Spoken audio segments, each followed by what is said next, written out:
Pemirsa, guna mencukupi operasional dan pencairan dana hibah penyelenggaraan pemilu 2024, Bawaslu Kabupaten Muara Enim mengajukan 4 orang ASN kepada PJ Bupati Muara Enim.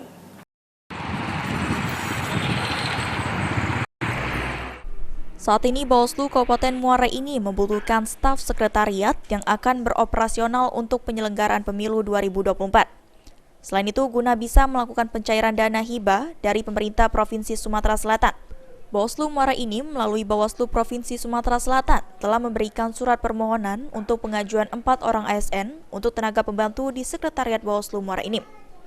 Ketua Bawaslu Muara Enim, Zainuddin, mengatakan pihaknya telah menyerahkan surat permohonan untuk 4 orang ASN yang akan menduduki kursi sekretaris Bawaslu dan bendahara serta staf lainnya.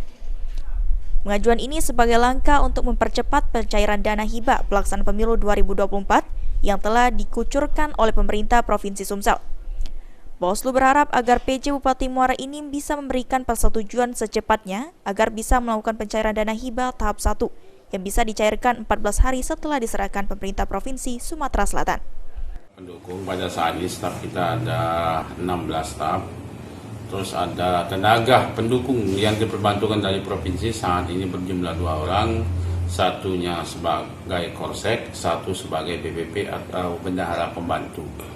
Dan saat ini kita sudah meminta kepada Pemda Kabupaten Muara Enim dalam hal ini Bawaslu Provinsi Sumsel sudah bersurat beserta dengan nama-nama yang sudah kita rekomendasikan. Artinya kami mengajukan ke Bupati membawa nama-nama yang sudah setuju untuk diperbantukan di Bawaslu Kabupaten.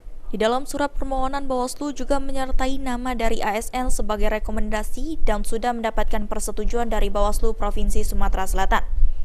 Saat ini ada 16 orang staf di Sekretariat Bawaslu dan 2 tenaga pembantu dari pemerintah Provinsi Sumatera Selatan.